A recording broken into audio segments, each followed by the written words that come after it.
Nah, dari percobaan yang itu, kita bisa menghasilkan bagaimana menentukan daripada intensitasnya, bagaimana menentukan pada kisi keberapa kita menemukan terang, pada kisi keberapa kita menemukan gelap, gitu ya. Saya buka dulu animasinya. Oh, sorry, nggak bisa di-open kali. Nah, saya lanjutkan. Nah, dari sini kita bisa melihat nantinya dari percobaan yang gitu. Bagaimana dihasilkan sebuah terang, sebuah gelap, gitu. Jadi, misalnya gini, ini suatu celah, ya, saya sebut dengan celah 1, ini suatu celah 2. Nah, interferensi yang dihasilkan itu untuk menentukan bagaimana interferensi yang pertama, misalnya terang yang pertama, kita hitung dari sini. Nah, ini akan dipengaruhi daripada jarak antara celah, atau disebut dengan D, gitu ya, jarak antara celah, sudut yang dibentuk, gitu, dan jarak antara sumber atau celah dengan layar. Jadi di sini kita sebut layar, gitu. Nah, jaraknya ini disebut dengan L, gitu ya. Nah, selisih jarak tempuh dari cahaya dengan dua sumber, jadi ini celah yang pertama dengan celah yang kedua, gitu ya. Jadi sumbernya, selisih jarak tempuh cahaya dari dua sumber, gitu. Jarak tempuhnya itu kita sebut dengan delta X, gitu. Jadi yang ini. Nah, kita menghitungnya itu gini, ini jarak ke layar, gitu ya. Ini jarak daripada sumber kedua atau celah kedua ke layar. Nah, yang ini kan sama ya, X1 dengan X2. Berarti selisih jarak tempuh dari dua sumber itu kita sebut dengan delta X. Nah, interferensi konstruktif itu berarti ada nanti interferensi destruktif. Ada interferensi konstruktif. Interferensi konstruktif ini interferensi yang saling menguatkan. Interferensi destruktif ini merupakan interferensi yang saling melemahkan satu sama lain. Nah, kamu perlu ingat konstruktif itu merupakan bangun, berarti dia sama-sama membangun. Kamu juga kalau berteman dengan yang lain, cari pertemanan yang sama-sama membangun gitu. Kalau pertemanan yang sama-sama melemahkan, membuat kamu ke arah yang lebih susah gitu, atau membuat kamu ke arah yang lebih buruk, itu nggak penting gitu. Jadi interferensi juga gitu. Sama dengan kehidupan kita. Bisa jadi dia menghasilkan sebuah penguatan atau bersifat membangun, bisa jadi dia menghasilkan sebuah pelemahan. Jadi bukan bersifat membangun lagi gitu. Mirip dengan kehidupan kita dalam pertemanan, bisa jadi pertemanan kita itu pertemanan yang membangun gitu. Bisa jadi itu bukan pertemanan yang membangun. Jadi kamu bisa pilah-pilah, timbang-timbang mana baiknya. Pertemanan yang membangun atau pertemanan yang tidak membangun. Nah, kalau di sini interferensinya itu kita membahas syaratnya gitu ya. Syarat interferensi konstruktif berarti syarat interferensi yang bisa membangun dan syarat interferensi yang saling melemahkan atau destruktif gitu. Nah, syarat interferensi konstruktif itu delta X-nya itu harus dimulai dari 0 atau lambdanya sendiri. Jadi nanti lambdanya ini biasanya kita tentukan. Jadi sumber cahayanya itu misalnya sumber cahaya yang dilewatkan itu misalnya warna biru gitu ya. Jadi kalau warna biru berada pada panjang gelombang berapa gitu. Nah, misalnya panjang gelombang yang dilewati warna biru itu panjang gelombang berapa ya biru? Merah, Mijiku Hibi. Nih, saya hafal merah 600. Saya lupa biru itu panjang gelombang berapa. Nah, mungkin 500-an gitu. 500 masih hijau gitu.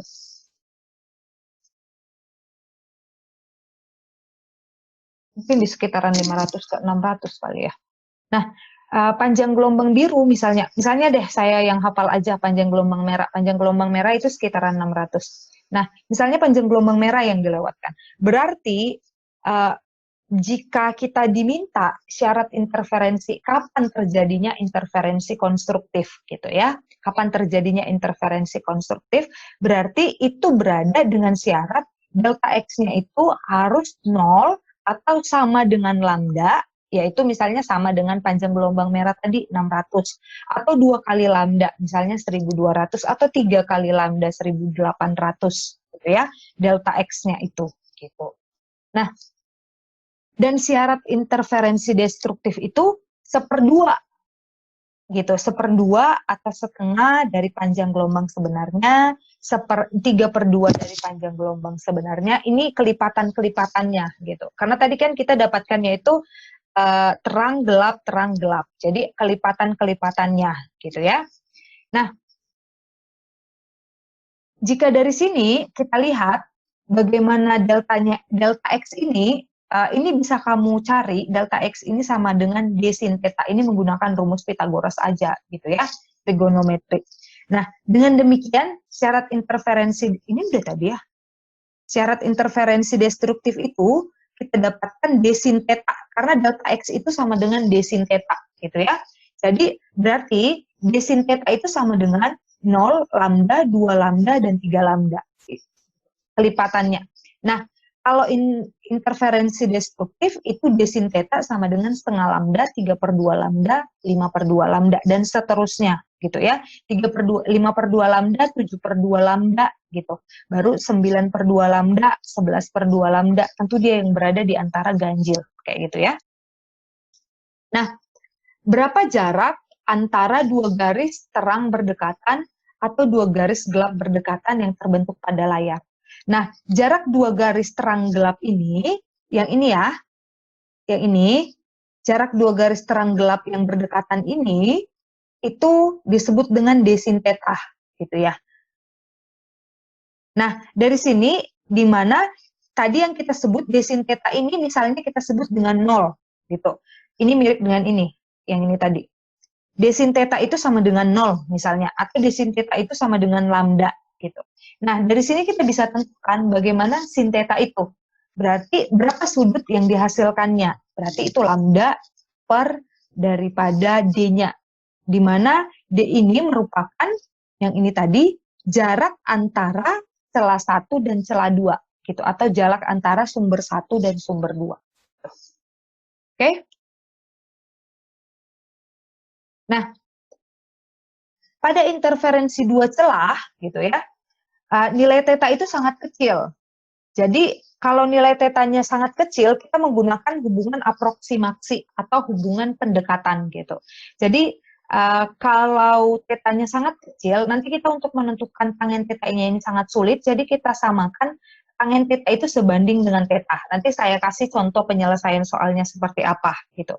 Mungkin kalau saya jelaskan panjang lebar juga di sini penyelesaian soalnya nggak ada, kamu kurang paham gitu ya. Tapi nggak apa-apa saya jelaskan dulu.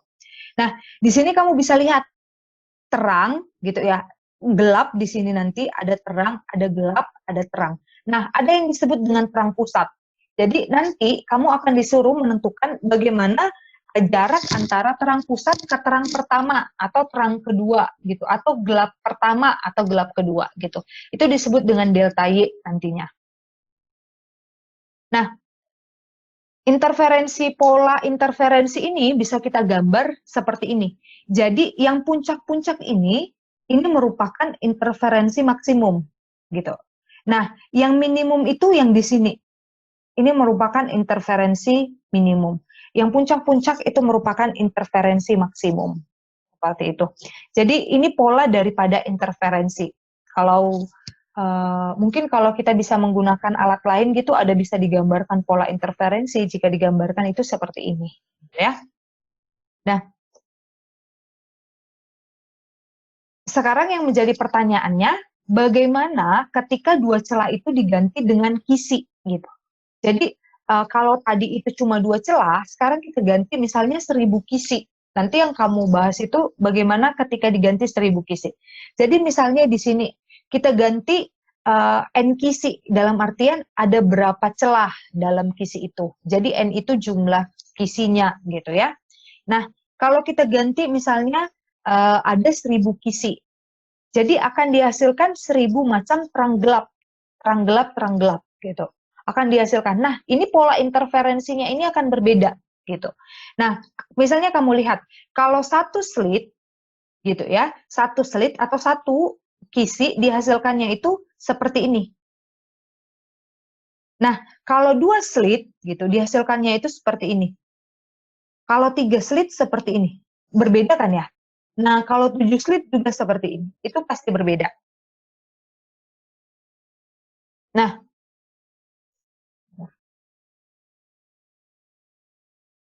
Nah, penggamatan ini menunjukkan bahwa semakin banyak jumlah celah, gitu, maka banyak garis gelap dan terangnya itu yang akan semakin terbentuk, gitu. Jadi, banyaknya jumlah celah akan memungkinkan terjadinya banyaknya garis gelap terang yang akan terbentuk, gitu. Nah, misalnya ini terdiri atas berapa celah, gitu. 1, 2, 3, 4. Nah, ini terdiri atas 4 celah, gitu ya. Nah, 4 celah ini akan menghasilkan banyaknya terang gelap yang akan semakin banyak dibandingkan daripada kita menggunakan satu celah. Nah, di sini kita untuk menentukan kebergantungan intensitas terhadap sudut, gitu ya. Jadi intensitas itu merupakan jadi kita untuk menentukan daripada intensitas cahaya yang dihasilkan, berarti intensitas daripada interferensi yang dihasilkan. Itu sebanding dengan V dikali D, gitu ya. D itu jarak antar sisinya, dikali sin theta per panjang gelombang. Nah, untuk interferensi konstruktif terjadi ketika itu terpenuhinya itu misalnya N-nya itu sama dengan 0, V, 2V, 3V. Jadi dia berkelipatan sebanyak M dikali V gitu. Nah,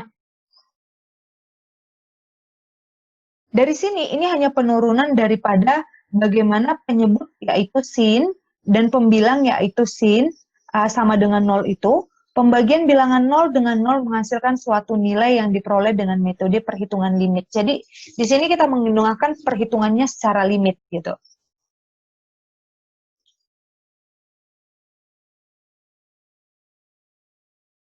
Nah, dari sini ini tadi kan intensitas bentuk pola ketika kita yang sebelumnya kita pelajari bentuk pola yang dihasilkan daripada dua celah gitu ya.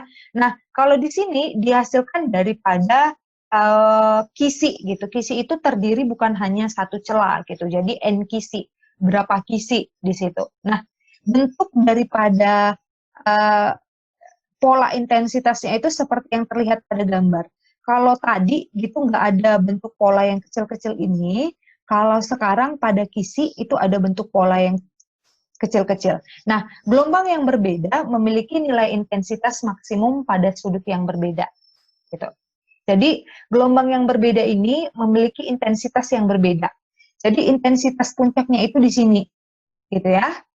Nah, ini intensitas maksimum ini terdiri atas pada sudut yang berbeda. Jadi kalau misalnya gelombangnya berbeda, intensitas maksimum yang dihasilkan ini mungkin itu bisa jadi pada sudut yang berbeda juga. Sintetanya mungkin nggak sama gitu. Nah, ini interferensi yang terjadi akibat celah yang digunakan sangat sempit. Sehingga kisi, sebentar, sehingga kisi hanya dipandang sebagai satu sumber gelombang. Jadi kalau kamu melihat dari sini, kamu akan melihat seperti hanya satu sumber gelombang gitu ya, nggak ada dua sumber gelombang. Padahal ini ada dua sumber gelombang. Hal ini terjadi karena kisinya ini, yang ini tadi, kisinya itu sangat sempit gitu. Coba kisinya agak lebih lebar gitu. Dia akan terlihat perbedaannya. Di sini kan terlihat ini gelombang yang dihasilkan kisi pertama, ini gelombang yang dihasilkan kisi kedua gitu. Tapi karena sangat sempit, jadi dia dihasilkan kalau kita melihat dari sini seperti hanya dihasilkan dari satu gelombang. Seperti itu. Nah, jika celah cukup lebar, gitu ya, kisi itu tidak dipandang lagi sebagai satu sumber gelombang, namun terdiri atas banyak gelombang gitu. Nah, jika celahnya itu ini tadi, celahnya itu W-nya itu sangat lebar. Jadi kita bisa menghasilkan, kita bisa melihat bahwa itu tidak seperti dipandang tidak seperti satu sumber gelombang, namun terdiri daripada banyak gelombang. Nah, sketsa difraksinya itu, intensitas difraksi itu sebagai fungsinya, itu dapat dilihat pada gambar ini. Ini intensitas maksimumnya, gitu. Nah, ini intensitas maksimumnya, gitu. Ini nanti ada yang disebut dengan intensitas minimumnya, gitu. Jadi intensitas maksimum utama itu berada di pusatnya, gitu. Puncak tertinggi yang terjadi. Oke, maksimum atau minimumnya memiliki intensitas yang lebih rendah dan makin lemah jika posisinya makin jauh. Jadi begini, intensitas ini intensitas puncaknya, dia akan memiliki intensitas yang makin melemah ketika jaraknya itu semakin jauh dari pusat, gitu. Nah, di antara dua maksimum dan juga dua minimum, ada terjadi kondisi, ini saya sebut dengan sin sigma, gitu ya, sin pi, gitu. Nah, sin pi ini sama dengan nol, disebut dengan nol. Dengan sinus nol, kamu bisa lihat, sin nol itu sama dengan berapa? 1 atau 0. Jadi, arcus sin nol itu disebut dengan, ya, bisa kita arcus sin nol terjadi pada 0, V, 2V, dan 3V. Ini sebuah syaratnya, gitu ya. Nah, karena sin theta itu sama dengan 0, di mana kondisi terjadinya maksimum utama, maka minimumnya itu terjadi pada kondisi sin theta, itu disebut dengan lambda per lebar daripada kisinya, lebar daripada celanya, gitu. Nah, jika jarak celah pada layar adalah L, maka lebar maksimum utama dalam satuan panjang itu bagaimana, gitu. Nah, lebar maksimum utama dalam satuan panjang itu kita sebut dengan delta Y, gitu ya. Itu sebanding dengan 2 dikali lambda dikali L per jarak lebar daripada celahnya. Nah, jika celah itu berbentuk lingkaran, gitu ya, maka pola difraksi yang terbentuk akan berupa cincin. Jadi ini disebut dengan apa ya? Saya lupa. Ada ini yang disebut dengan kata lainnya difraksi. Jadi dia dibentuk dengan jika celah berbentuk lingkaran. Jadi kan celah yang kita gambarkan sebelumnya itu merupakan celah yang berbentuk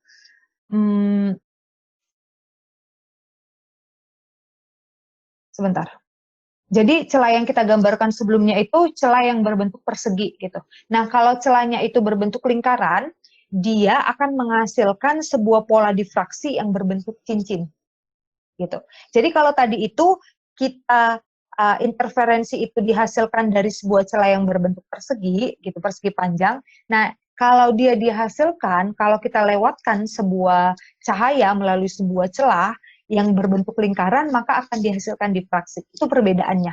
Dia sama-sama melewati sebuah celah, tapi jenis celahnya itu berbeda. Kalau persegi atau persegi panjang itu akan menghasilkan interferensi, kalau lingkaran dia akan menghasilkan pola difraksi.